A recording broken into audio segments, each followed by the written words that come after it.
المار لدلغتي ودق خدمه يوما بكلمات.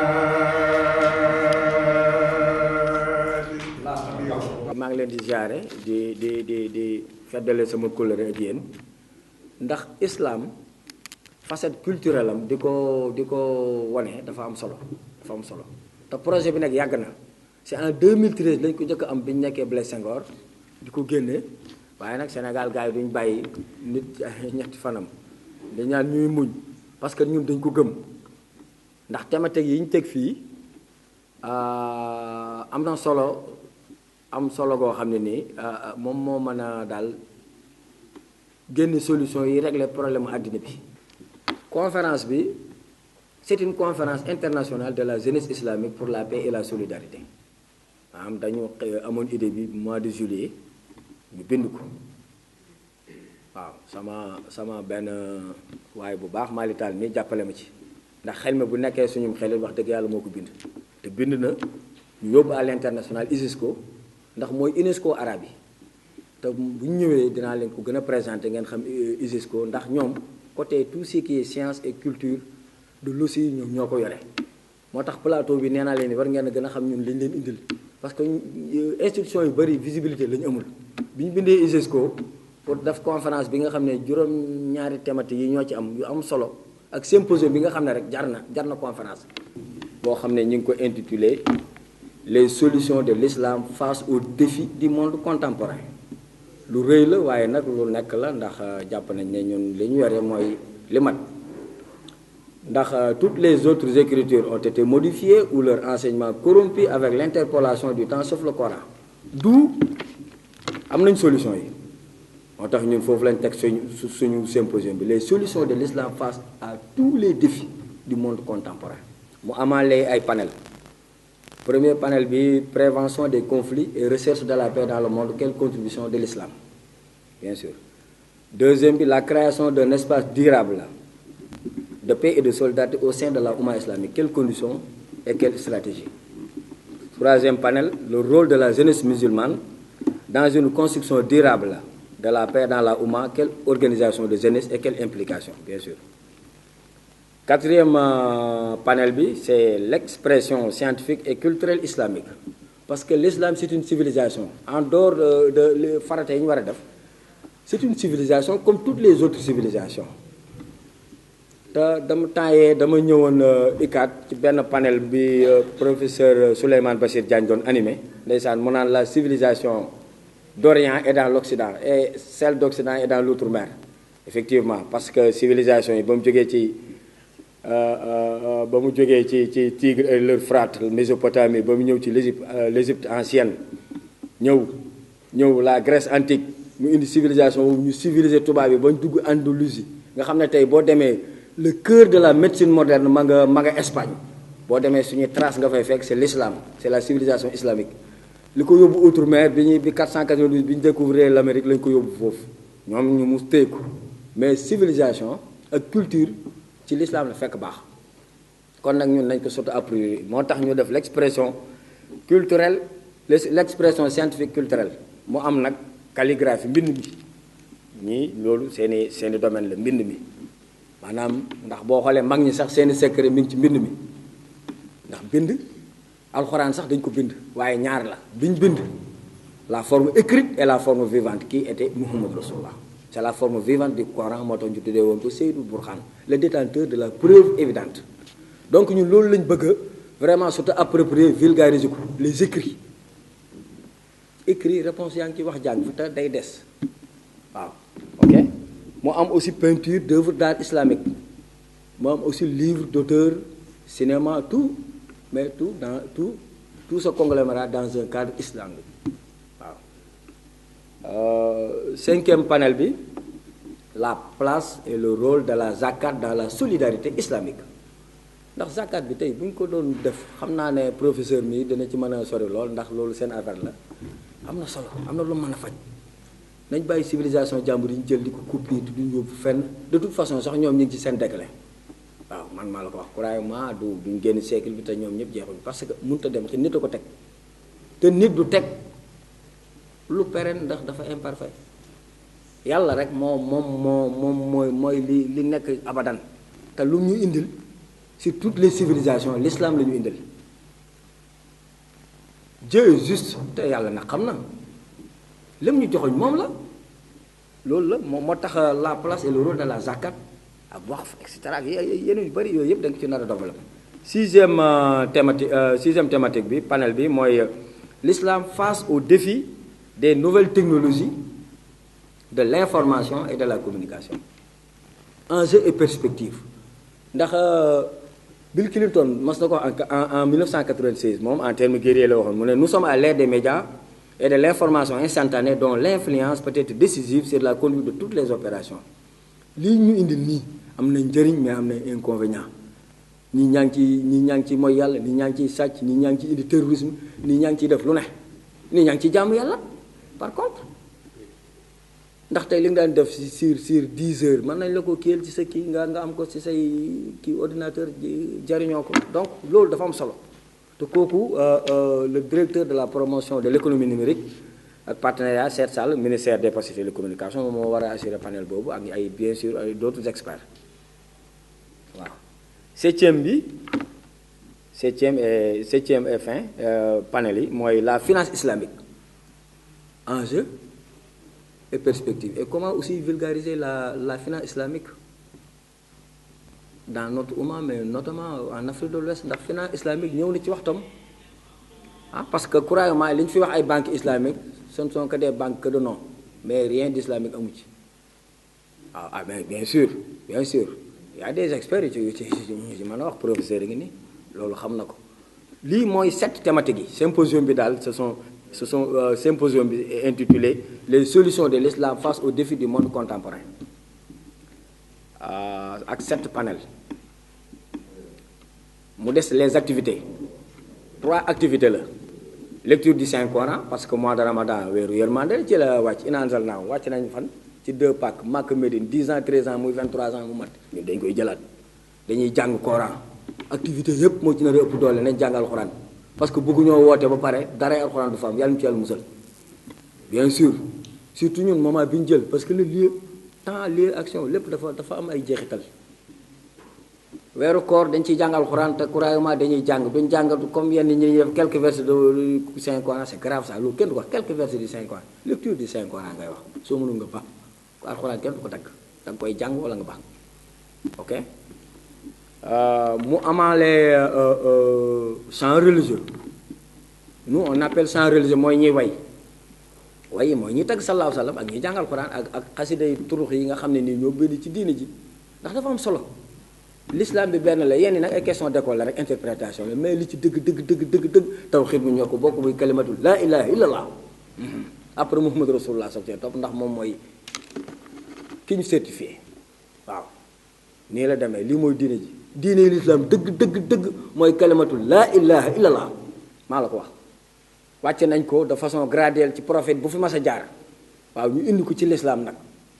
moom mooy secret bi mooy nga wéetal suñu borom nekk ak suñu borom bi ndax en vérité moom rek mooy aji sax ji waaw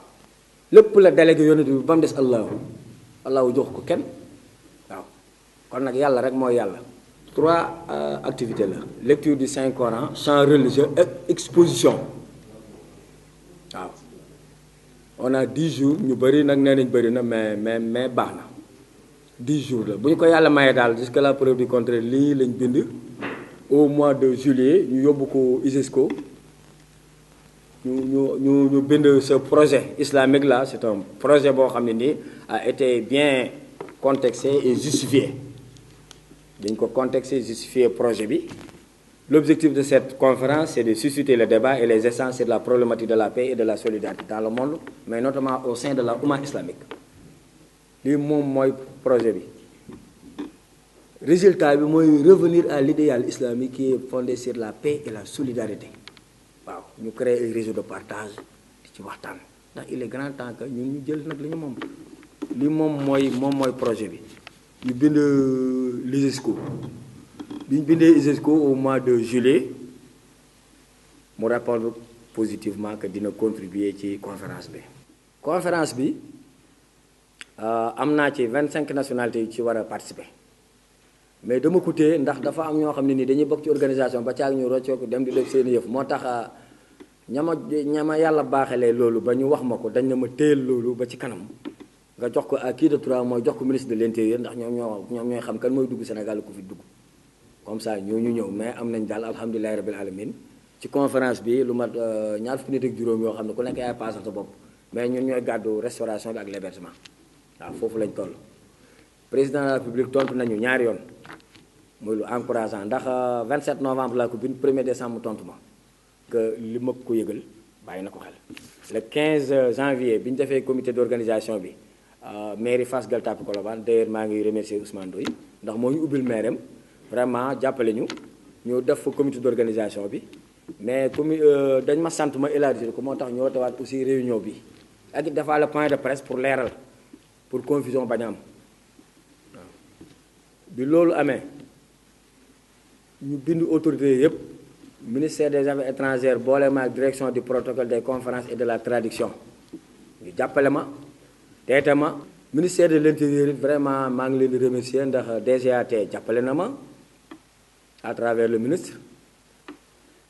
à travers le gouverneur aussi jàppale na ma directeur des libertés publiques jàppale na ma ministre bi jàppale na ma vraiment boole ma ak ses plus proches collaborateurs maa ngi koy remercier ministre de la culture it moom moo yore volet culturel bi en gros ce projet 7 thématiques yi la thématiques yi nag ay boroom xam-xam ñoo ci wax c'est français arabe ak wolof côté wolof bi ñu mel ne Oustaz Makhtar Kébé dina ci intervenir Adama Koli Alfala Colobane parce que ñun dañuy def diversité ku jubóowul ak ñi nga bokkal mënoo jubóo ko à l'international ñun exclusion amul ñëpp lañu invité parce que yenn yi moom question d'école rek la mais li gën a constant mooy kalimatu laa ilaha illallah loolu nag mooy tawhid bi loolu moom ñëpp a ko bokk te loolu moom mooy diine thématique yi am na ay français am na arabe am na wolof léegi daal man maa ngi sant léegi nag dama leen a bëggoon a lire rapidement commission yi pour ku bëgg a dugg nga xool ci ban commission nga mën a jàppale ci organisation bi après ma jox le président science le professeur Malamine Kourouma mu dem. information aussi on a informé les khalifes généraux informé nañ leen mais dinañ demaat toog pour ñu ñaanal ñu ndax ñoom la ñuy defal ndax mbind mi dañoo bëgg kër gu ne turux tarixa bu ci nekk ñu restituer ka fa nekkoon li mu bind ci diine dafa am solo dina tax ñu gën a xamante ndax ñàkk xamante rek moom mooy waral yenn yi waaw bu ñu jógee ci loolu suñ mbokki arab yi bu ñëwee ñoom it indi waaw man soufisme rek gëstu woon naa ci 93 wàlliw yi nga xam ne ci turux yi nekk ci àddina bi yëpp à travers le monde ñu mës a bind ci tasawuf ak yu mel noonu waaw ñooñu ñëpp incha allah dinañ génne seen exposition. membre yi Aliou Ly ISESCO ak ku bëgg a nekk membre fii ñoo xool nga dugg bismillah teel après ñu dégg. deuxième commission bi commission conférence la boobu aussi ministère des affaires étrangères moo koy gérer ba tey ndax conférence bi dafa c'est conférence internationale la ndax ñoom techniquement la ñuy assister parce que conférence dafa doy waar duñ bàyyi plateau bi rek jox micro bi lu neex waay wax njaaxum ngoo xam ne day indi incident international non donc ministère des affaires étrangères moom moo ko yor membre yi le professeur Souleymane Bachir Diagne professeur Malamine Kourouma professeur Thiernoka professeur Abdou Aziz Kébé professeur Badondoy Sosifi Mouhamad Adiba Cheikh Mbacke Ndiaye Makhari Mbaye Serigne Issakha Mbacke docteur Abdou Ahad Sané Oustaz Mokhtar Kébé imam Djibi docteur Djibi Dramé imam Djibi Ndiaye Yoff soxna maam Issa Mbacke Cheikh na Abdou Wouloud Moustapha Dieng Mokhtar Seck imam Omar Kouta Chérif Fadel Bassirou Faye imam Fall Chérif Botax Mohamed Lo de l'association des jeunesses arabophones du Sénégal. Deuxième commission.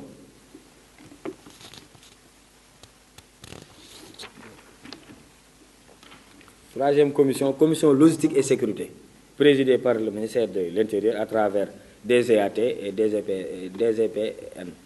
Parce que DGAT ñoom moom moo jiite gouverneur yëpp bu ko defee parce que looy def da nga koy def tuuti ci un peu de technicité ndax ñoom dañu bëgg incha allah bu ñu waree parce que ñun projet bi dañ ci bëgg a associer les 14 régions du Sénégal 14 régions yëpp lañ bëgg a associé ci événement bi ñu bokk ci donc DGAT mooy porte bi gën a yomb ndax moom mooy jiite gouverneur yëpp bu leen defee message bi rek day jàll. direction de la police direction générale de la police nationale ñoom ñoo yore sécurité bi ndax gan yi ñëw it ak intérieur. léegi ku bëgg a kii sous commission yi El Hadj Fall moom moo ko yor commission logistique bi ndax bâche yi El Hadj Fall pourquoi El Hadj Fall mu naaw Bouyane ndax xalif général des Mourides bu daan ñëw fii période tabaski moom moo ko daan organisé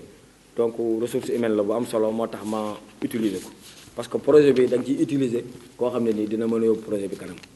waaw moo tax ma jël ko ak Kondidia bi nekk DGAT Ansoumana Camara parce que moom Blaise Senghor la nekkoon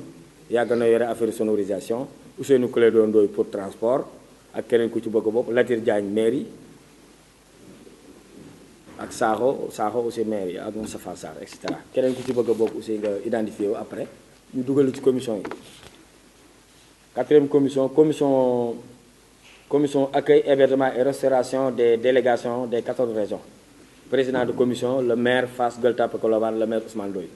moom nangul na ma ko vraiment muy lu mat. man mu ne waaye Diop yow da nga ma jiite rek comme ça ni ci commission ma ne ko mais loolu la yàlla dogal donc c'est lui qui il va présider commission accueil hébergement et restauration des délégations des 14 régions mu am sous commission protocole accueil et hébergement des délégations nationales Abdou Mbar Sylla mi moom it intérieur la nekkoon suma xarit la vraiment moom am na ci kii ndax c'est quelqu'un de très engagé dinañ ci kii képp ku ci bëgg a dugg nga dugg ci. mu amaat sous commission restauration des délégations internationales boobu maa ngi ko jox Koumba Gueye ndax moom am na capacité ndax nekkoon naa à l'international depuis beaucoup d'années Léona Mame Diarra Gomis Binta Samb Roxey Diko Oulimata Aw Koumba Bass et cetera képp ku bëgg a inscrire ci commission boobu nga dugg. sous commission restauration des délégations nationales ma jox ko union soxna Ndeye Diop dafa yor benn union Jaaratulaay parce que kii boobu ak Ndeye Assou Sarr Thiam moo yore Kulodel. te kiiwu màkk bi yàlla may na ko ci ndax moo yore hébergement màkk bi ak restauration bi ñuy aji donc moom am na côté boobu yàlla may na ko ci ñoom ñoo koy def ak axlu café Touba bu soxna maam Issa ak union Jaarlaay bu soxna Ndey Diop ñoom ak Fa Mbodj Lo ñoom ñooy nekk côté Massalik mooy soxna yi yore kii parce que organisation mel noonu chaque région 100 personnes muy 1400 personnes loolu bëri na bëri waay boo xam ne nii laaj na liggéey ak mbooloo waaw. 5e commission animation expression culturelle islamique mooy commission culturelle rek ñoo ko tuddee noonu ma boobu Pape Baba Ndiaye ancien directeur centre culturel régional Blaise Senghor moom moo ko yor Pape Baba moo dem ni sànq dafa ndax dafa nekk ci farata day dem am day may benn doomam. membre yi Thierno Kala ak ñoom Serif Mbale Djibi Dramé waa ministère culture ak képp ku ci bëgg a dugg waaw mu am sous commission lecture du Saint Coran waaw. sous commission bi El Hadj Fallou Mbacké moo ko jiite Serigne Bassirou Faye Moustapha Dieng docteur Ahad Sané imam Pape Fall Chérif Watax Chérif Fadel Abdou Maritine Oumar Diouf Raya Yaya Anne Abdoul Ahad Dieng Adama Koli Alfala Serigne Saliou Fall Bassirou Mbaye Oustaz Makhtar Kébé Khadim Gadiaga Saliou Gadiaga Serigne Abdou Dieng Matar Mbaye Moustapha Gadiaga Mame Cheikh Seck Gueye Ña Mohamed Ndiouk Babacar Traoré Alfala Jili Matiley Serigne Modou Abib Mbacké Oumar Anne Maam Modou Gueye Baye Dam Sidi Ba et cetera ku bëgg a dugg ci commission boobu nga dugg sous commission exposition bi nag mooy dañuy exposer dañoo bëgg a dekkil mbind mi ndax diine ji art et culture islamique ndax ñun ay jullit lañ mais ñu ci bëri dañuy seetlu seen kër dañ ci exposer loo xam ne nii daal dafa xaraam de lépp lu nekk esthétique kenn war ko exposé mais exposé leen ay aaya jëlal suraat fatiha wala ixlaas nga kii ko ba mu rafet day tooyal xol et puis day téye kër te ba pare mag ñi seen secret mi ngi ci mbind mi man exposition maa ngi ko commencé 2013 ak léegi yàggul mais à travers centre culturel di ko def ak ñii ay les iraniens ak ñu bari muy loo xam ne nii day yàgg te day sax am na ci sax boo xoolee kaaba gi matière bi ñu ko ràbbee c'est ça qu'on appelle la tapisserie ay 2 milliards 5 la saoudiens yi fay chaque année nag dañuy yeesal mbuum bu ñu amee ku bëgg ñu jox la nga ziar mais am na ñu koy def fii Thiès dañu ko mën lañ waaw ñu ko mën lañ donc commission exposition bi ñii ñoo ko jiite Adi Kane Moustapha Dieng dafa mën a bind il fait partie des plus grands calligraphes du Sénégal actuellement ndax livre am astaghfirullah kaamil alxuraanam bi mu amee war na ma wax ne nii tubaab arabe yi ñoo ko certifié ñoom nangu nañ ne kaamilam bi 0 faute la. il s'appelle Serigne Moustapha Dieng. Ibrahima Ndiaye moo nekk Thiès moo nekk ci tapisserie boobu fa Senghor defoon mooy ñuy def ci matière boobu mètre carré bi 600000 la mètre carré tapisserie bi 600000 la mais mën naa def 500 ans ndax day yàgg ci qualité bi. kii yàlla may na ko day exposé ci verre Moustapha Seck mi moom ci commission boobu la bokk day exposé ci verre ak ci bois lan mais lépp ci aaya alxuraan yi rek la ñuy kii loolu it dina am ci conférence bi dafa am dañuy def exposition dafa le vernissage ay des journées dédiées au peuple africain et au peuple de la Oumma surtout am na Chérif Assane Esmati ndax ñoom aussi vrai yàgg nañ ma appuyer c'est le centre culturel iranien ñoom daanaa kiyanteeg ñoom vraiment ñu am solo lañ ci exposition ndax it seen bind rafet na en tout cas daal maanaam actuellement nii daal waxtaan jot na ñëpp booloo diine ji nekk benn parce que benn bi sax loolu la li ci des question d'interprétation la ndax alxuraan 28 lettres la 14 lettres lumière 14 lettres sombre fii du ko daa jafe am na ay privilèges lu ko yàlla jagleel mais bariwul nañ ci yem di ci barkeelu alxuraan c'est de façon graduelle inna anzalnaahu fi laylatul qadri wa ma adraka ma laylatul qadri laylatul qadri xayru min alfi shahrin tanazzalul malaikatu wa ruuhu fiha bi isni rabbihim min kulli amrin salaamun hiya hattaa matla'il fajr lumière bi wàcc na Makka ak Médine 10 ans 13 ans 23 ans mu mat donc dañ ko dajale moo tax yonent bi tudd Seydul Burhan le détenteur de la preuve évidente moom alxuraan ju daan dox la moom mooy jëmmi alxuraan dëgg mooy Muhammadu Rasulullah moo tax mooy secret bi yàlla bi ismulaay agent bi ngeen wër moom la bien sûr après mu am beneen commission sous commission sans religieux njàng mi sous commission sans religieux mooy ñi nga xam ne nii dañuy way turux yi ci àddina bi tarixa yi liñ bind fondateur tarixa yi liñ bind ci diine ji ñooñu dañuy way te waykat yooyu nag ñoo gën keneen ku dul ñoom moment bi ñuy way képp kuy tagg sallallahu alayhi wa sallam képp kuy jàng alxuraan instant bi ngay jàng yaa gën keneen ku dul yem moo tax ñun ñu formé leen woon en 2013 mais malheureusement association boobu xam nga jàngkat yi seen biir jubóowuñ dañoo fiir affaire bi lii may def nii ci foofu laa ko njëkkoon bëgg a def mooy association des centres religieux de toutes les confréries Daaru Alxam ak association moo ko jiite ñu ñëw vice président bi nekk waa Tivaouane et cetera que dina yëpp amoon ci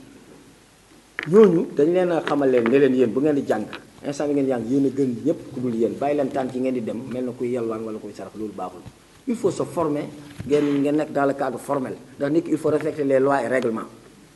donc ngeen kii loolu mais ñu def ko yàlla daal loolu la ci dogal ba léegi association boobu mi ngi fi mais ñoom it lii lañ leen yéene woon donc commission sans religieux bi dafa am ñoo xam dañuy jàng ndax arabe yi dañuy indi ñuy jàng ndax weeru koor tagg ci sa sallallahu alayhi wa sallam loolu du xaraamut ndax sa Muhammadu Rasulullah mooy secret bi yàlla bi ku ko fa bàyyi doo àgg ci yàlla jamais waaw Ibrahima jërëjëf waaw ku ko fi bàyyi doo àgg ci yàlla mooy secret bi ndax Muhammad génnut mooy lislaam moo tax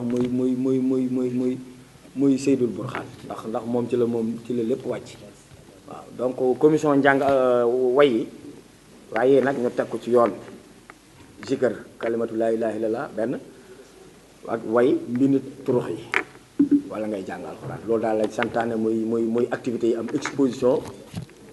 mbind mag ñi ndax secret bi yëpp maa ngi gis ku ne nag di exposé lu ne mais exposé mbind mi lan nga exposé alxuraan ak xasida yi nga xam ne ay dérivé lañ ay nit ñu àgg ci yàlla ñoom ñoo ko bind nga xam ne ku ci jaar doo juum loolu la ñuy exposé donc loolu moom mooy commission sans religieux bi incha allah ñu bëgg nag ñëpp jàpp ci ñu bëgg ñëpp jàpp ci ndax lii daal nekkatut samay yëf nit ku ne yàlla bu leen xool sama jëmm xool leen li ma taaj c'est très important ànd bi noonu laa ko bëggee ñu ànd ñu bëri dañuy woote après def nii mais croyez-moi lii moom man partagé naa ko ak nit ñi waaw partagé naa ko ak nit ñi bon mu des 5e commission bi mooy commission budget bi quoi dirigé par Modou Diop Oulimata Aw Roqay Diko Fatou Thiaré Balla Diop Massamba Serigne Diaga Fall Ibrahima Diop et cetera ak ku ci bëgg a bokk donc commission yi loolu fil sama Cheikh Saad bu nañu def ni màggal Cheikh Modou Fadal Maani taali wal xiyaar ngir muxtaar taali waali samaam ne innal fuaada sulxiba bihu bi xayril mustafa samaam nee na yonnan sala alayhi man wafa samaam nee na yonnan ndaw bi kulub maawaat samaam nee na yonnan bi tuwaay wuram tanaam fanaan naa ci neeg manuma nelaw ngir sopp Seydina Muhammad samaam nee na bi tuwaay wuram tanaam minu bi sayyidil umaan yool makka yaa leen ngeen wax bi wax yëpp nañu xam ne yàlla subhanahu wa taala kenn mënu ko defal dara yàlla kenn mënu ko defal dara ndax Yonent bi sallallahu alayhi wa sallam ko laajee yaa Muhammad est-ce que sa jëf moo la dugal aljanna moo la leen déedéet mënu ma defal yàlla lépp li ma defal ci yërmande yàlla nag moom mooy laa ilaha illa huwa maalikul mulk yuutil mulk man yashaa wa yanzi'u mulk man yashaa wa yu'izzu man yashaa wa yudhillu man yashaa biyadihi al-khayr wa huwa ala kulli shay'in qadir mu seet benn jëm di Seydina Muhammad mu bëggal ko boppam lu ci nit moom mbata doomi aadama mooy xool ci biir nit wala ci biir alalam lii moom a ci gënal anana ki sax yooyu dañ la dénk ñun kay ñoo war a delloo Seydina Muhammad jukkal te mënuñ ko fay nag ba illa yow ndax jëm ji yàlla defar mooy sharaha sadrahu mooy li nga wax ñaawteef yépp la ñu génne ishrah ñu teg ko fële mbaax rek moo nekk ci moom la yantiqu anil hawa wa huwa illa an waxyu Seydina Muhammad yàlla rek moo ñu ko fay mun a fayal te yal nañu yàlla tas ci barkeem kenn du moom wala Cheikh Mamadou Fadal sa maam li nga laaj léegi nii lan la defal yàlla ba mu def ko ni mu ko daf koo soob comme loolu nga wax préparé ko gënal ko dindi ci moom yi nga xam ni kenn taamu ko dajale ci moom yi ñépp bëgg boo ko bañee mu bëgg la nga ñaan ko mu may la nga tooñ ko mu baal la noo mën a mel boo ñëwee ci moom jigéen ko da ngay mujj bëgg ko parce que ngënee la ma tax sunu maam Aadama wax naa ko léegi bi ñuy waaj a jóg bañ ko dugalee àjjana ni ko bul laal garab gi mu laal ko ca la ñu yàlla indee fii ci moom mu commencé gis loo xam ne xamu ko ci ay jafe-jafe mu ñaan yàlla ni ko sama borom maa ngi lay ñaan ci barkeb muhammadu rasulullah sallallahu alayhi wa sallam nga baal ma yàlla ni ko yow noo xamee kooku te juddoogul mu ni ko bi nga ma dugalee ajjana àngal boo fa gis wala rii mbaa kudd wala fourchette bind nañ ca laa ilaha illallah muhammadu rasulullah kon baat boobu daa am luñ ci nëbb nee nañu àddina ak li ci biiram xoolal poids bi boo ko tegee ci balance laa ilaha illallah muhammadu rasulullah moo koy war yàlla ni ko baal naa la waaye duma la delloo tey àjjana ndax